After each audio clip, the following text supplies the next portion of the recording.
안녕하세요. 1주 2차 시 동영상을 올립니다. 제대로 된 이제 그 강독의 첫 번째 수업이라고 할 수 있는데요. 오늘은 뭐 그 강의 자료를 업로딩을 해서 여러분들이 이미 그 준비하고 있을 거라고 생각을 하고 있기 때문에 업로딩된 PPT 자료를 여러분과 함께 보면서 추가적인 설명을 하게 됩니다. 자, 그래서 여러분들이 그 PPT 자료를 가지고 있겠지만 제일 먼저 나오는 것이 국어의 역사와 문헌 자료의 의미라고 되어 있어요. 그래서 이제 이번 주에 이제 배워야 하는 것이 이제 우리가 이 국어자료 강독이라고 하는 강의가 어떤 의미를 가지고 있고 또 어떤 거를 배우게 되고 또 말하자면 학습을 하는 목적과 이 강의의 목적과 그 다음에 그 목적 대상이 되는 것을 살펴보게 될 겁니다. 일단 그 PPT 자료에 공시언어학과 통시언어학이라는 이야기가 먼저 나와 있어요.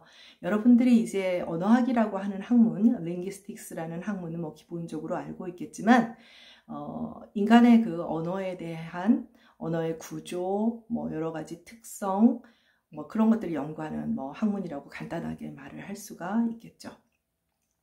근데 그 이 언어학이라고 하는 학문은 뭐 지구상에 존재하는 다양한 그런 언어를 연구하는 그런 어떤 측면도 있지만 잘 생각해 보면은 모든 학문적 연구 대상은 역사적인 연구라고 하는 것이 있죠. 왜냐하면 인간은 이 지구 위에 존재하는 모든 존재는 시간이라고 하는 그런 기준에 의해서 우리가 여러 가지 변화와 그 과정을 거쳐 그것을 우리가 히스토리, 역사라고 부르는 거잖아요. 그래서 사실 그 역사의 측면은 언어도 똑같습니다. 언어도 똑같아요. 언어도 끊임없는 변화를 겪어왔고 그렇기 때문에 우리가 기본적으로 이번에 접하게 될 이 과목 자체가 과거의 어떤 그런 뭐 책도 여러분들이 준비를 하고 뭐 아직 안 샀더라도 봤겠지만 중세어 이렇게 되니까 당연히 역사의 개념이 들어가게 돼요. 그래서 지금 파워포인트 PPT 자료에 보면 공시언어학이라는 것과 통시언어학이라고 하는 것을 소개를 해놨죠.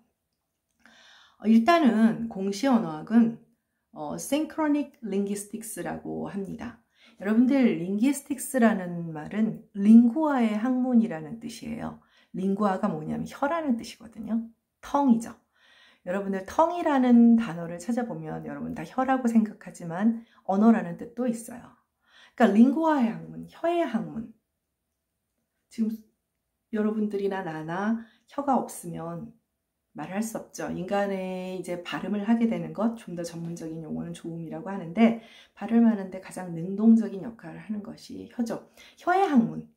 지금 선생님의 혀를 이용해서 조음, 위치나 여러 가지 다 하면서 지금 말을 하고 있어요. 라이브 상황이죠. 이런 것을 구어, 스포큰 랭귀지라고 해요.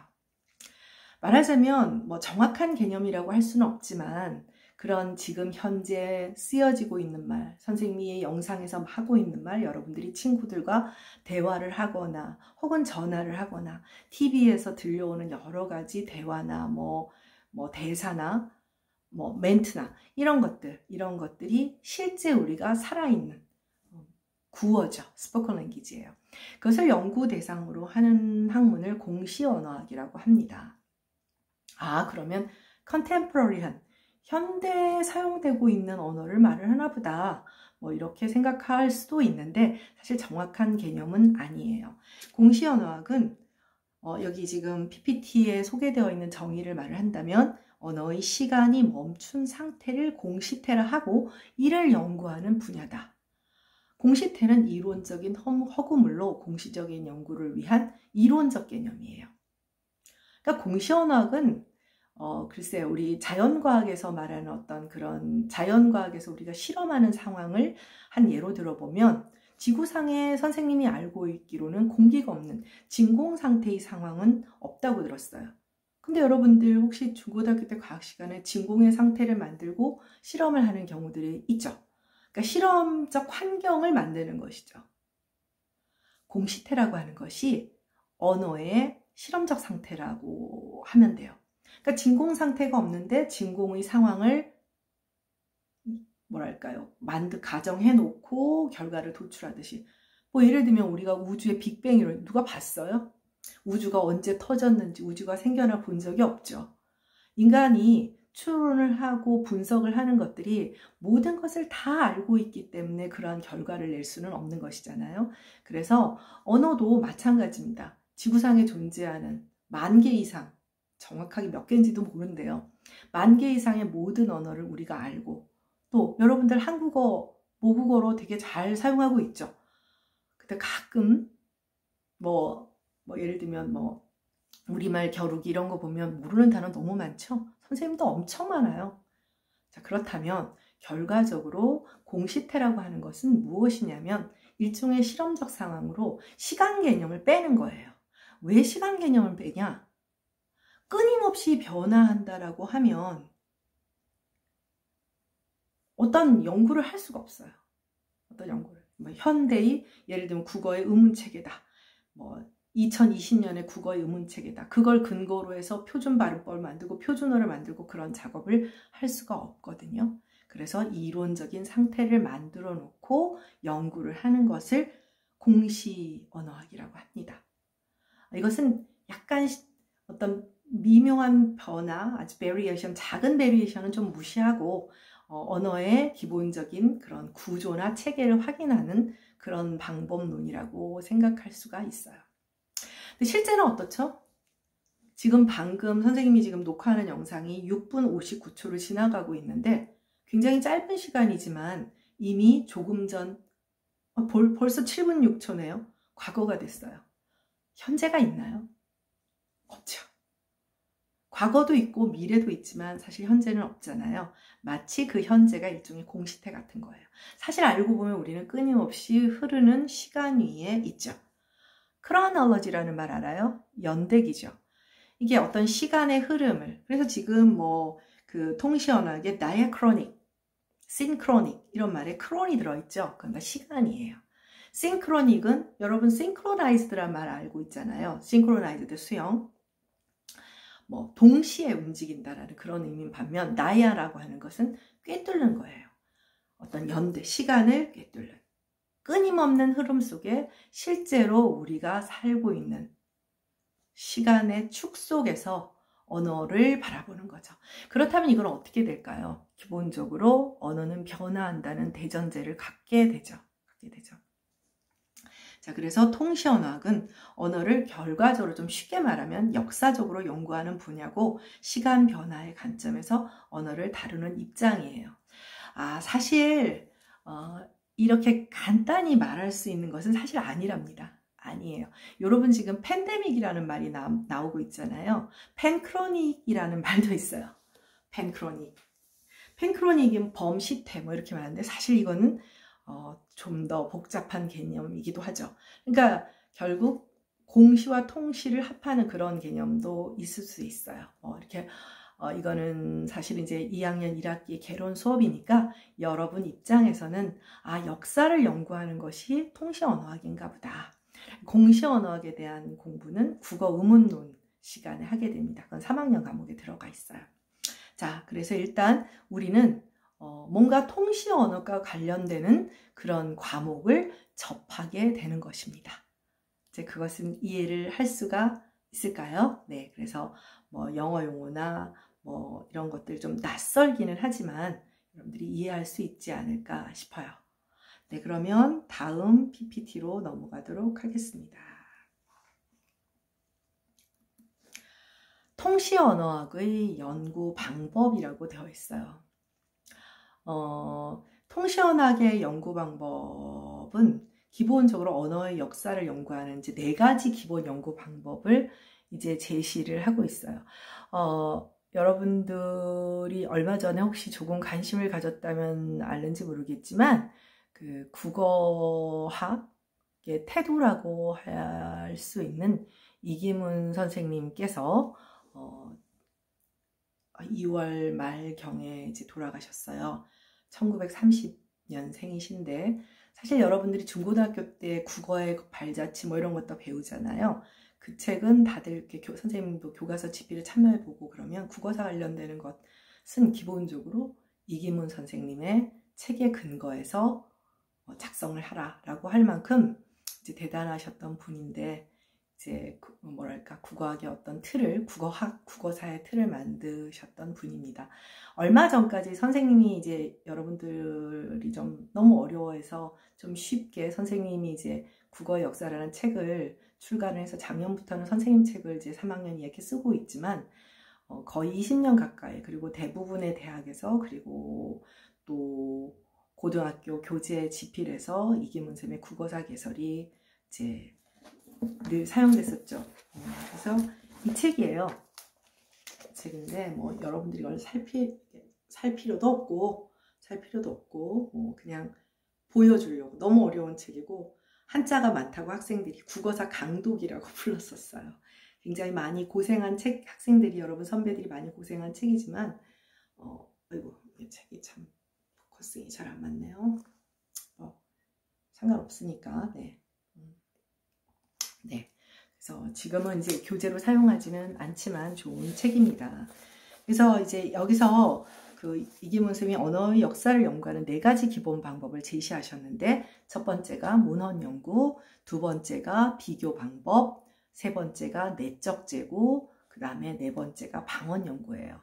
그래서 비교 방법과 내적 재고는 굉장히 어려운 개념인데 나중에 이제 국어의 역사를 3학년 2학기 때 배울 때 좀 더 본격적으로 배웁니다. 막 귀에 솔깃하죠? 선배들이 막 그러지 않았어요? 야, 너 국어사 B라도 받으려면 강독 들어. 나 엄청 졸려. 미칠 것 같아. 근데 조금 시간 투자하면 이건 좀 단순해서 외워진다? 뭐 그런 얘기를 들었을 거예요. 내적 재교와 비교 방법은 나중에 3학년 2학기 때 배우겠지만 역사 비교나 혹은 계통론이라고 불리우는 여러분들 혹시 한국어가 알타이어다 뭐 이런 얘기 들어보셨죠? 네, 그런 어떤 계통론적 연구를 할 때 사용되는 용어예요.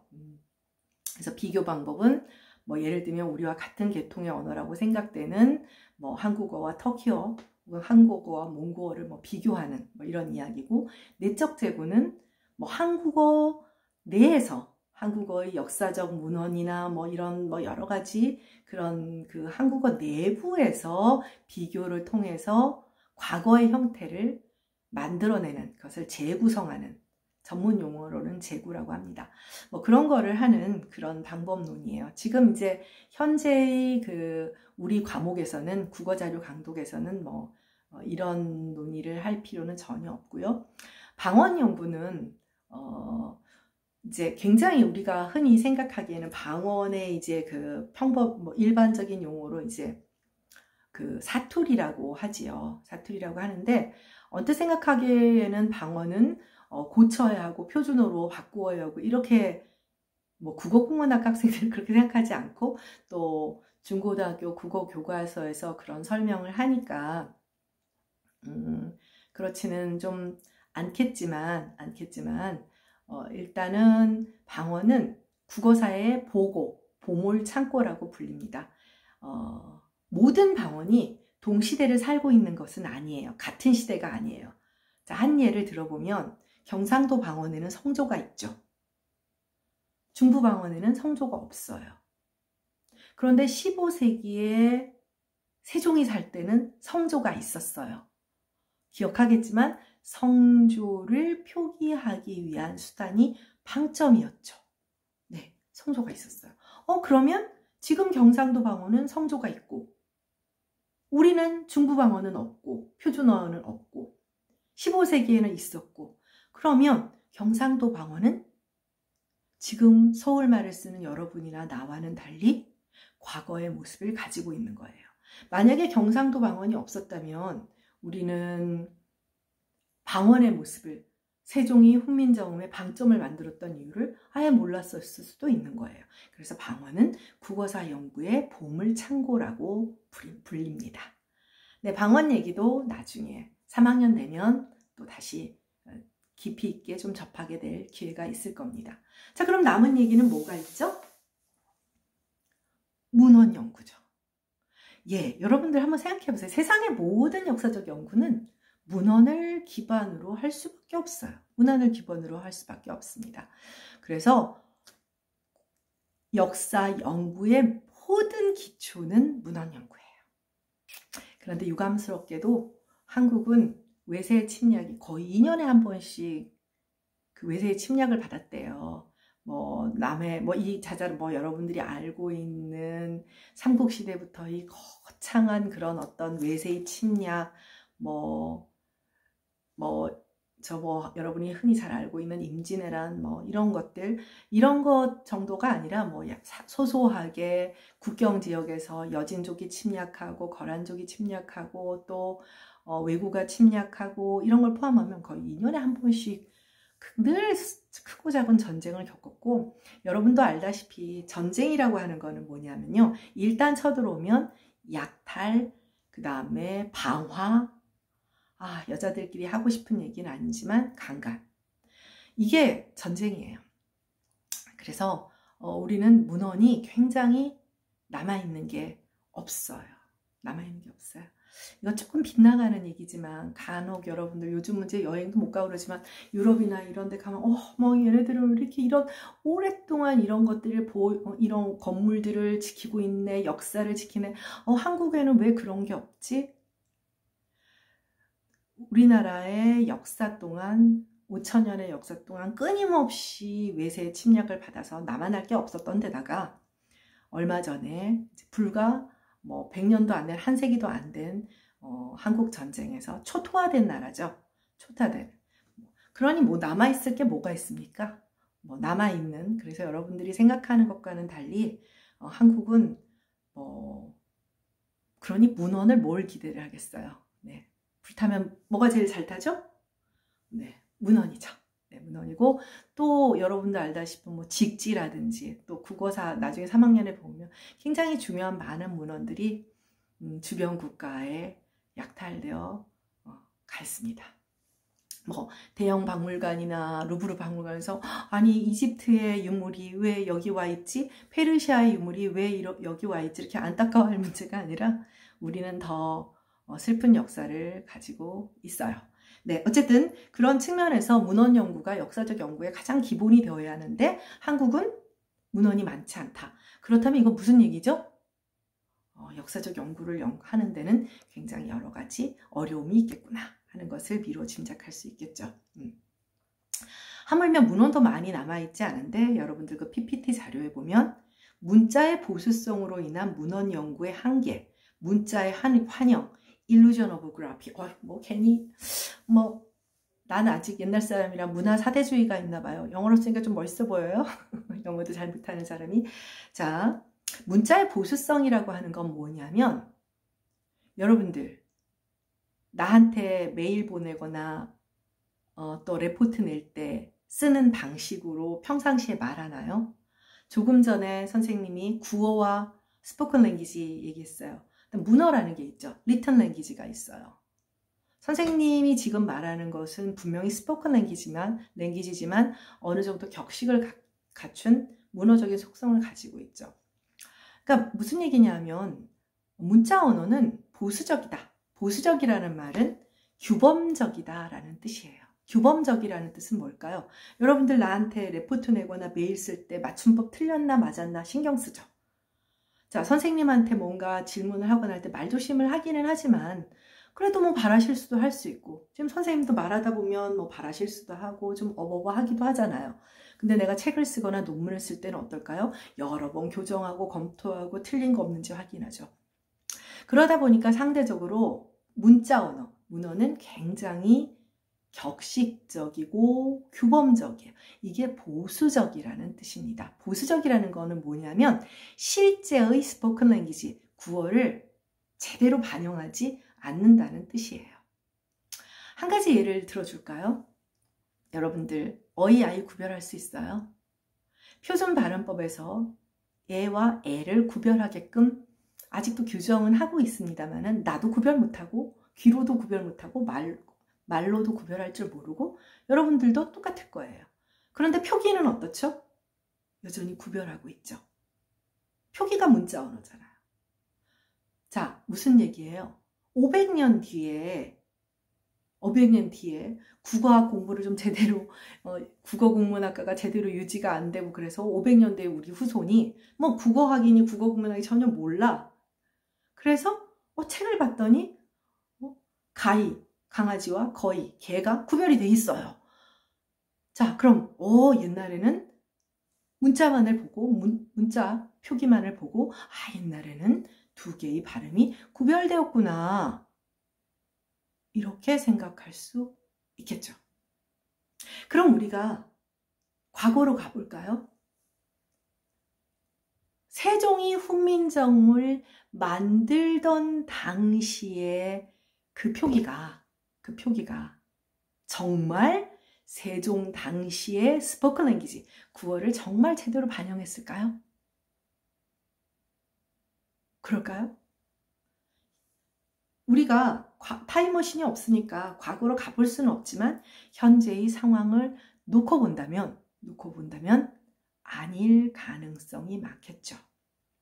즉 문어, 즉 표기로 된 문자 언어는 규범적이고 격식적이어서 보수적인 속성을 갖고 있고 그것은 곧 실제의 발음을 반영하지 않을 가능성도 있다라는 거예요.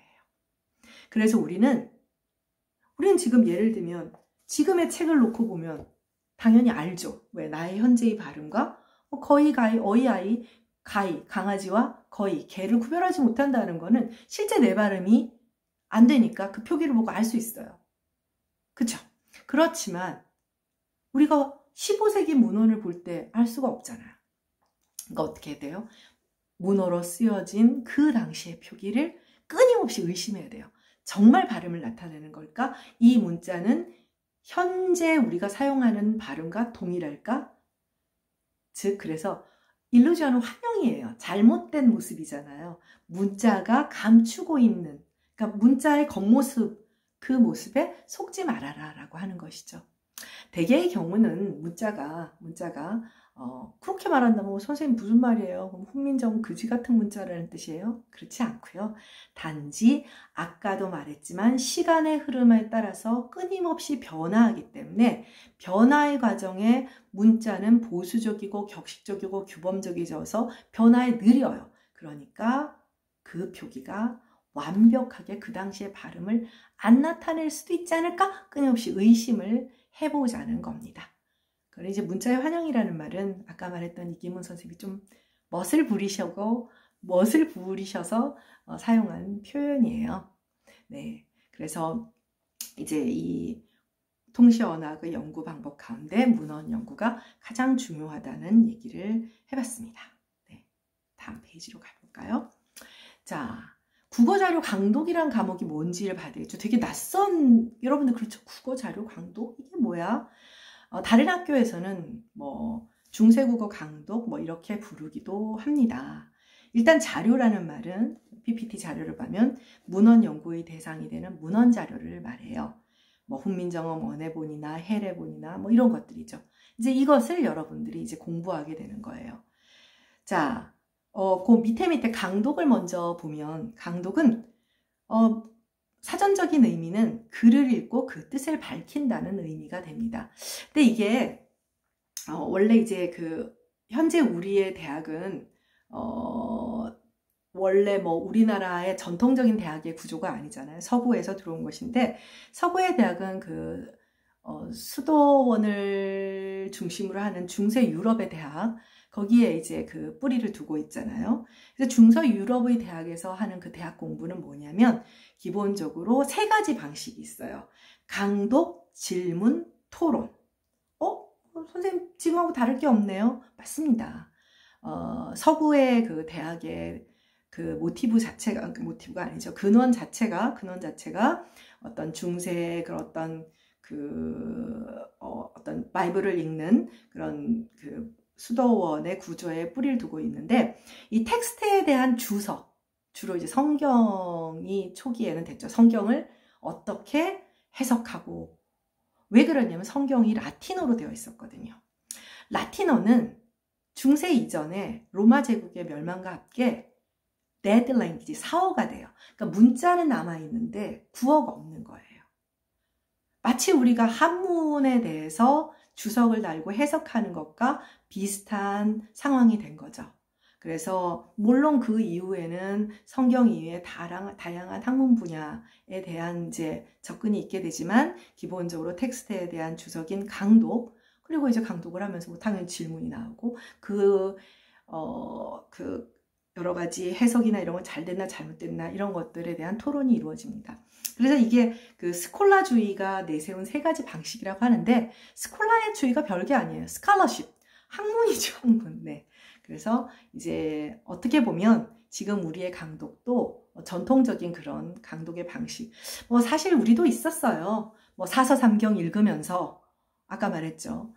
사어가 된 데드 랭귀지가 된 라틴어를 읽는 것과 같은 방식으로 우리의 그 문자가 아닌 그 한문을 읽고 뭐 이제 강독하는 그런 전통과 관련이 있었던 거죠. 지금 국어자료 강독은 한문을 읽을 필요가 없잖아요. 세종이 훈민정음을 만든 이후, 그래서 훈민정음 이후에 15세기에 중세 한글 자료를 읽게 됩니다. 그러면서 이제 여러 가지 단어의 의미, 해석, 물론 여러분들하고 그걸 이제 새롭게 하는 것은 아니고 지난번에 소개해줬던 교재에 각주로 다 달려 있어요. 네, 그걸 이제 같이 공부하게 될 겁니다. 썩 재밌지는 않아요. 강독이 재밌겠습니까? 그 다음에 그 중간에 보면 국어 문헌 자료의 특징이라고 했는데, 우리의 문헌 자료의 가장 중요한 특징은 뭐냐면, 첫 번째, 문헌 자료가 안타깝게도 별로 남아있지 않다는 것과, 두 번째, 훈민정음 창제 이전에 한자를 차용해서 쓴 그런 문헌들이 있죠. 그것을 차자표기라고 하는데 우리는 이제 그거를 지금 공부할 단계는 아니에요. 그래서 오리지널 한문으로 된 자료들이 있고, 그 다음에 차자표기라고 해서 한자를 빌어 썼지만 우리말 표기를 하려고 애썼던 향찰, 구결, 이두 자료가 있고, 그 다음에 15세기의 훈민정음 창제 이후에 훈민정음 자료가 있는 겁니다. 네, 일단 지금 27분이나 됐기 때문에 이 영상은 오늘은 아니죠. 네, 다음 차시에서 또 보도록 하겠습니다.